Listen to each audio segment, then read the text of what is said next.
and welcome to the Abroad Chronicles. If you've never seen one of my videos before, welcome to my channel. My name is Aiden Kittredge and I just returned home from studying abroad in Budapest, Hungary.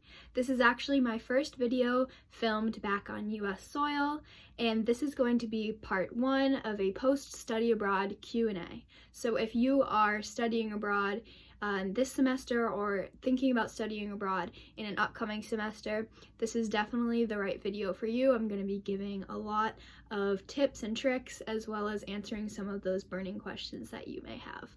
I've gathered questions from friends and family and some of you guys off of the comments on my videos as well as through Instagram, Facebook, and in-person conversations, and I have a notebook full of questions and my answers, so let's get started.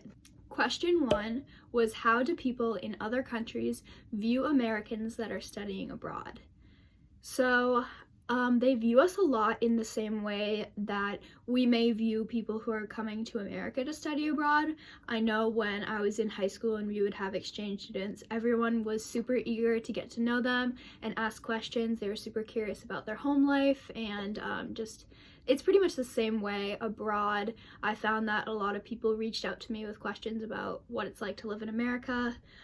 So yeah, they're very accepting. On the other hand, though, when you're traveling, some locals can get annoyed with Americans because of the stereotype that we do have.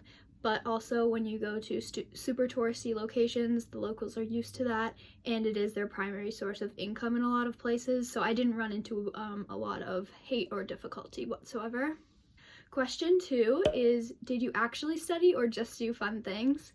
And if you watch these videos or follow me on Instagram, it kind of looks like I just did fun things, but I promise I did get some studying in.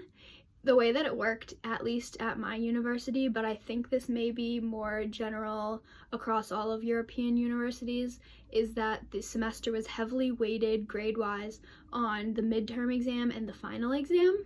So there was a lot of studying put in right before that midterm exam and right before that final exam, but then in general throughout the rest of the semester there wasn't a whole lot to do. I found academics to be easier abroad than at home. Question 3 is, what is an absolute must to pack? And I actually filmed a pack with me video. That was one of my first videos in the Abroad Chronicles series, but off of that packing list, I just picked out a few things that I couldn't have lived without. One of those was my fanny pack, which I actually ended up buying while I was abroad. I bought it at a store called Pull & Bear, and the reason why my fanny pack was so essential to being abroad was that pickpocketing is a big thing, so to have your money and phone and everything right on your chest while going out or traveling was really helpful. I didn't get anything stolen, thank the Lord.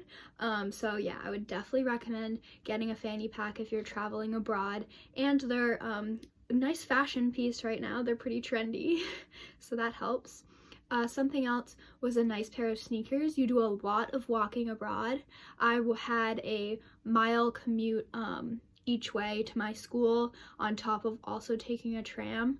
So yeah, definitely get a comfortable pair of shoes before going abroad. And then a couple of funny things food-wise I would recommend packing if it's a food item that you absolutely can't do without are peanut butter and ranch dressing, because those are not to be found in Europe. They do have some peanut butter, but the more popular brands here in America like Jif or Skippy can't be found. So yeah, if you are obsessed with peanut butter or ranch dressing, bring a bottle. Also, I had recommended this in my pack with me video, but definitely bring medications like prescriptions that you may have, as well as face products, because most of the items that you'd use on a day-to-day basis will be found when you're abroad, but they may be different brands, and if you have sensitive skin or like a sensitive stomach or something and it's hard for you to vary off of the exact brand that you use, I would recommend bringing as much as you might need for your stay. And lastly, I have a clear phone case on my phone, And I didn't even think of this going in, but it ended up being a huge help because at least the way that the train and public transportation system works in Budapest is that they give you a paper slip that is your pass for the month or 6 months or a year, whatever it might be. And so I put the paper in the back of my clear phone case, and then going onto the bus or train, you can just flash it at the attendant, and it's super easy. You don't have to like pull it out of your wallet or what have you. Question 4, talk about the nightlife in Budapest. So the nightlife in Budapest is very active.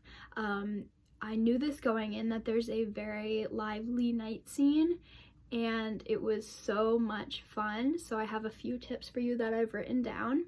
My favorite club that we went to was Instant Fogosh. It's actually 2 different clubs that merged together. This is a ruined pub, which if you're going to Budapest or live there, you definitely know about these. They're very well known, and they're actually in abandoned buildings. They're huge and so much fun, but easy to get lost in, so stay close to your friends. And then also Morrison's. On Mondays, they have a deal where up until midnight, beer is half off. I think that's the deal. It's like 50 cents. And especially if you have an Erasmus card, which is a student card for Europe, you can get in for free. So definitely go to Morrison Mondays if you're studying in Budapest or traveling.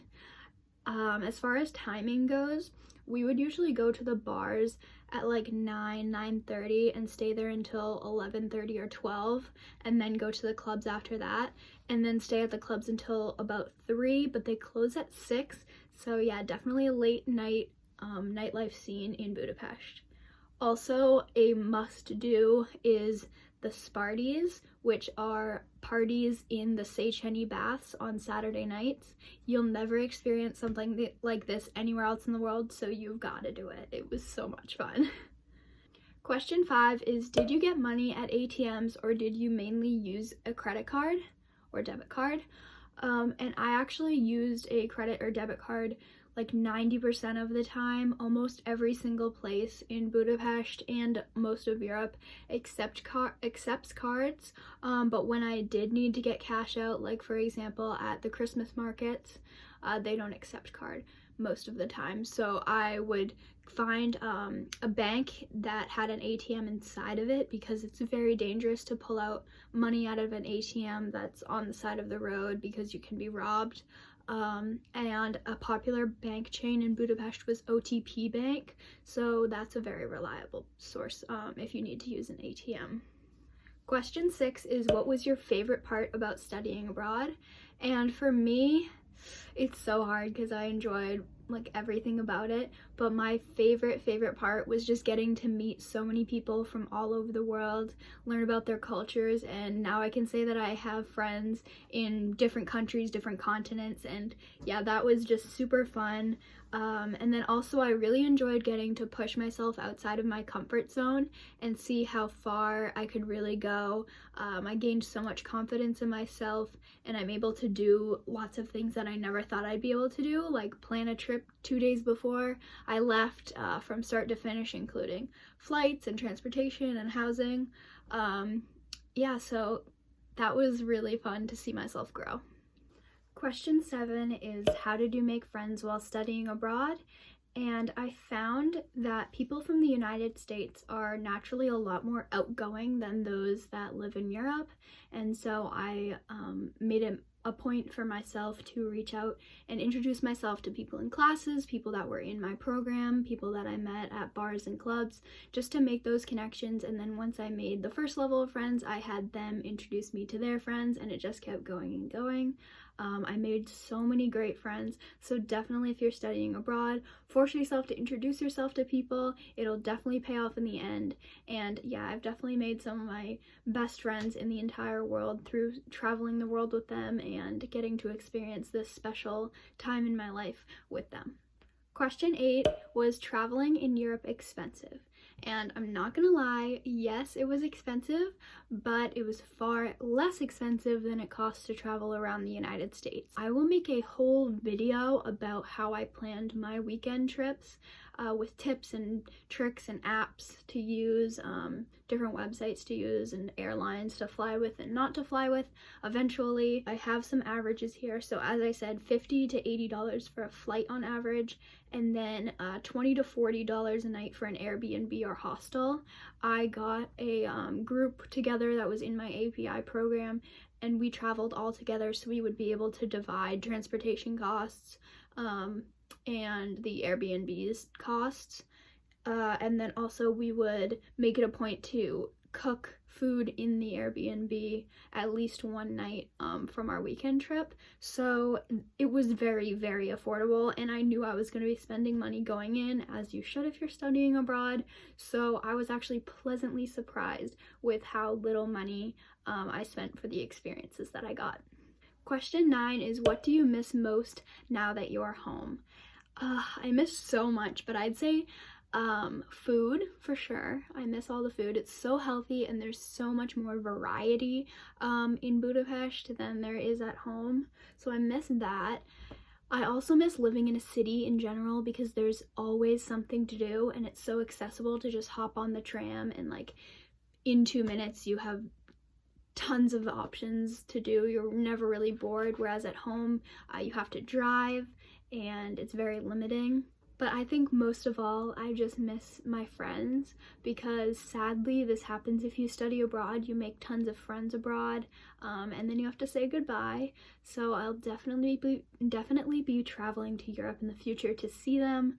I miss them all so much. You guys, you know who you are. I miss you so much if you're watching this.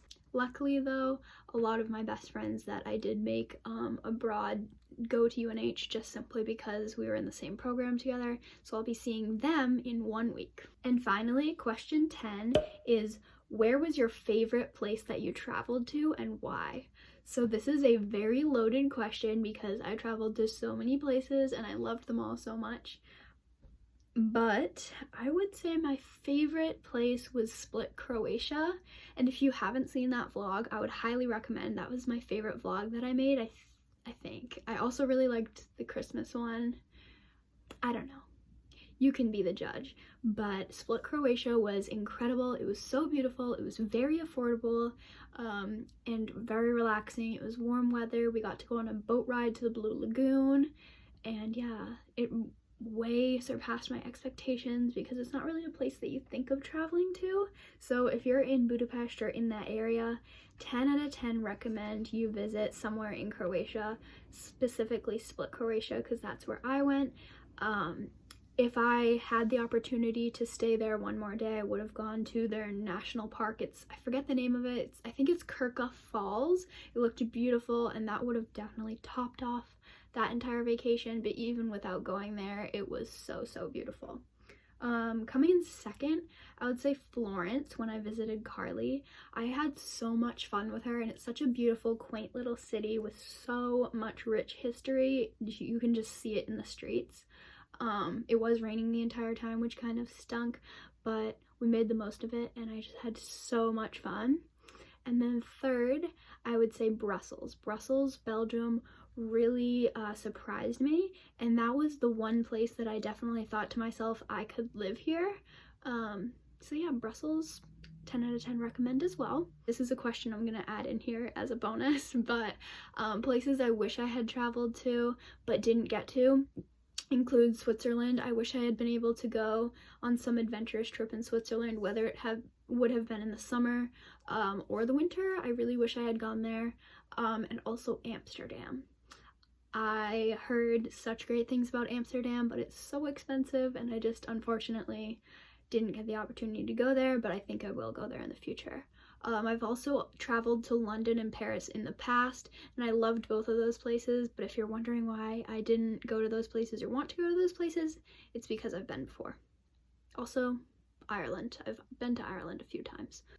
That's all for part 1 of my post-study abroad question and answer video. I hope that I answered some of the questions and put your mind at ease if you are planning on traveling, studying, or moving abroad. And yeah, if you have any questions in the future, you can comment on this video or any of my other videos. I always respond to comments if you're asking a question. Or you can follow me on Instagram. My Instagram handle is in the description down below, and DM me or comment on one of my photos and I'll be happy to answer your questions. Part 2 will be coming soon. See ya!